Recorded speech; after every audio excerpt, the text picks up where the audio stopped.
सतनाम बंदगी साहिब, सतनाम बंदगी साहिब, सतनाम बंदगी साहिब। साहिब कबीर कहते हैं, हद छोड़ बेहद किया, हद छोड़ बेहद गया और किया विश्राम। हद छोड़ बेहद गया और किया विश्राम। कबीरा जहाँ से मिल गया वो कहिए निज धाम। हे प्रिय सज्जनों, हद में मानव है और बेहद में सदगुरुदेव है।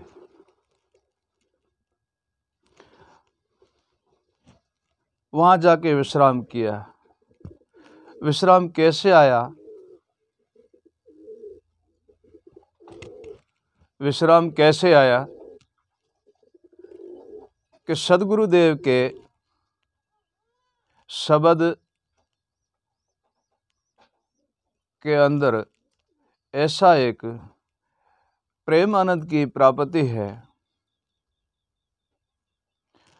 ऐसे शीतल स्वभाव की लहर है और अनहद उनमें है, वो अगम अपार है। तब साहिब ने कहा, हद छोड़ बेहद गया और किया विश्राम। कबीरा जहाँ से मिल गया वो कहिए निज धाम। जब हद छोड़ बेहद गया, जब सदगुरु शरण में गए, तब उनको सत्शब्द की प्राप्ति हुई। सत्शब्द की जब प्राप्ति हुई तो उन्होंने प्रेम पूर्वक पदार्थ भाव से उन्होंने भक्ति की, जिससे उसको परम सता, शांति, धीरज, संतोष ये सब प्राप्त हुआ। तो बहुत ही उसको आनंद आया और वहाँ विश्राम किया। जब उसी ने सदगुरुदेव का भजन कमाया और परम तत्व को चीना और सदगुरु सार शब्द को चीना और सदगुरु शब्द का स्मरण किया, तब वहां जाकर के मिला, अज्ञात पुरुष में लीन हो गया। उसको कहते हैं निज धाम। सत्पुरुष में लीन हो गया, उनको कहते हैं निज धाम। अविगत पुरुष में लीन हो गया, उसको कहते हैं निज धाम। स्वयं सतगुरुदेव निरकार निर्बंध में लीन हो गए, वह सदगुरु का देश है। निरकार निर्बंध जो है वह सदगुरु का देश है। सत्पुरुष सदगुरु का देश है, अज्ञात पुरुष सदगुरु का देश है, उसको कहते हैं निज धाम। हे प्रिय सज्जनों, इन वस्तु को साहिब कबीर ने जो श्लोक कहा है, इसी श्लोक का यह अर्थ है, परंतु इसमें बहुत कुछ करना पड़ता है। इसमें बहुत कुछ करना पड़ता है, जैसे सदगुरु स्मरण है, सदगुरु भजन है, सदगुरु की शयन है, सदगुरु की वाणी है, सदगुरु का शब्द है और सदगुरु की गोपत स्वरूपी एक अनहाद वाणी है, अनहाद शब्द है, अनहाद शयन है। वह आत्मा के द्वारे रहते हैं और आत्मा के द्वारे जो रहते हैं उसके अंदर उनको चीनने से वह परम तत्व की प्राप्ति होती है। प्रिय सज्जनों, जब परम तत्व की प्राप्ति होती है तो उनको कहते हैं निज धाम। उनको कहते हैं निज धाम।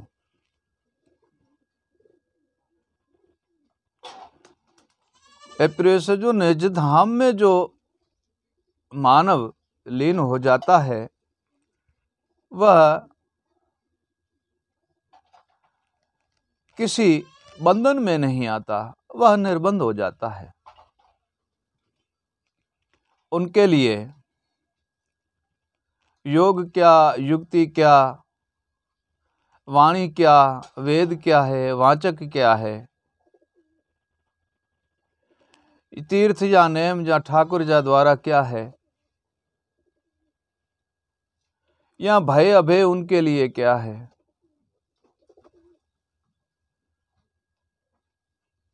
या कोई उपासक, कोई पूजा पाठ उनके लिए क्या है। ए प्रिय सज्जनों,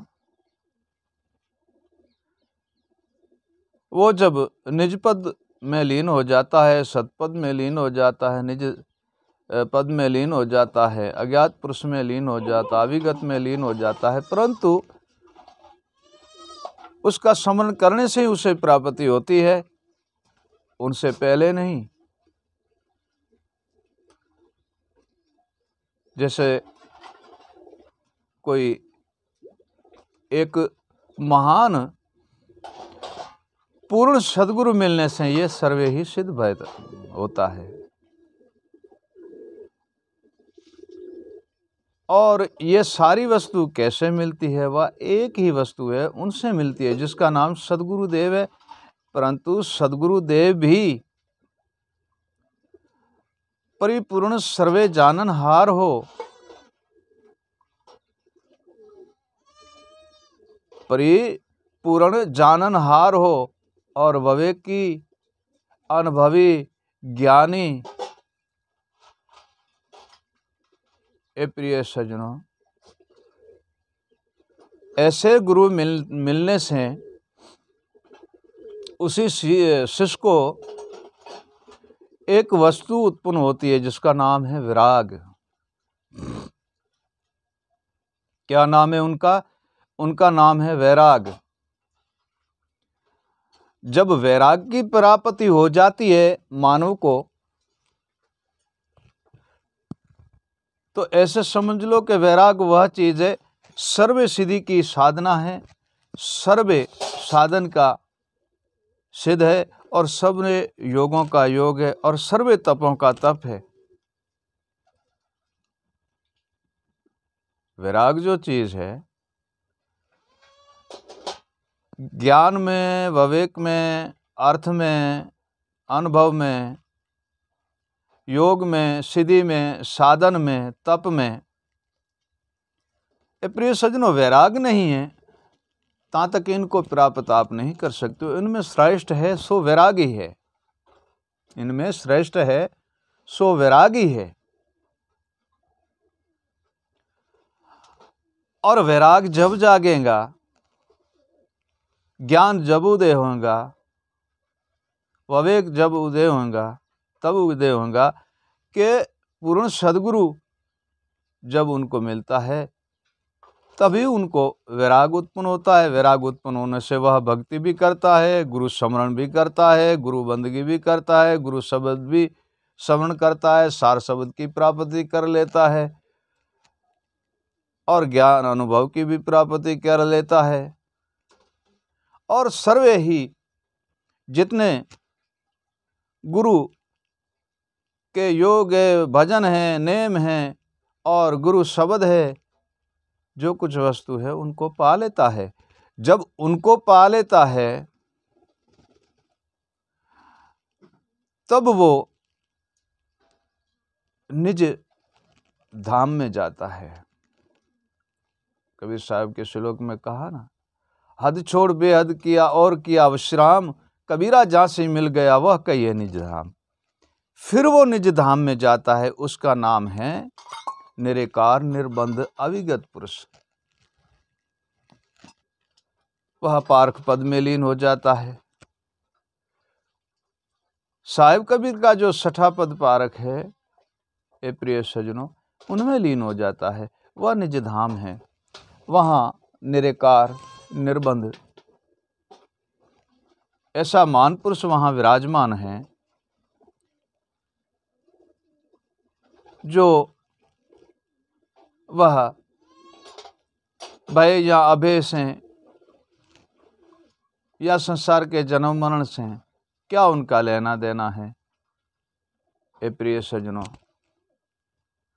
संसार की कोई वृत्ति या निर्वृत्ति वहाँ काम नहीं करती। संसार के कोई पूजा पाठ वहाँ काम नहीं करता। संसार का कोई हठ योग सिद्धि साधन तप योग युक्ति वहाँ काम नहीं करती। तीर्थ नेम पूजा पाठ वहाँ काम नहीं करती। ए प्रिय सज्जनों, तब कहा है कबीरा वहाँ से मिल गया वो कहिए निज धाम। हे प्रिय सज्जनों, ऐसे सदगुरुदेव की दया जब भरती है तब ये सारी वस्तुओं की प्राप्ति होती है। और सो तो संत करोड़ों में कोई है, हर एक के पास तो ये है नहीं। अगर हर एक के पास तो यह वस्तु है और होती या प्राप्त कोई भी कर लेता तो प्रिय सज्जनों, इसी संसार के मानव सारे निज धाम में बैठे होते। परंतु यह है कि संसार के मानव तो अपनी जगह पे। प्रिय सज्जनों, एक बात आपको बता दूं कि मानव तो अपनी जगह पे है, परंतु संत भी कोई करोड़ों में एक जाएगा। वहाँ हर एक के जाने की बात नहीं है, बस की बात नहीं है। ये तो पूर्ण सदगुरुदेव की दया हो तब ये सारी वस्तु उन्हीं से मिलती है। पूर्ण सदगुरुदेव ही मिले तब ये सारी वस्तु उनसे मिलती है। पूर्ण सदगुरुदेव की कृपा हो तब उसी धाम के वासी बनते हैं, उसी धाम में जाके रहते हैं, उसी धाम के दर्शन होते हैं और परम पद में लीन होके और निरकार निर्बंध के भी दर्शन होते हैं। हे प्रिय सज्जनों, ये तो स्वयं सदगुरुदेव ही दया करे और पूर्ण सदगुरुदेव की दया हो, और वो भी सदगुरुदेव जो सर्वे वस्तु को जाननहारा हो। ऐसे सदगुरुदेव को प्राप्त करना और पाना बड़े भाग्य और सौभाग्य की बात है। ये प्रिय सज्जनों, इसी संसार में आप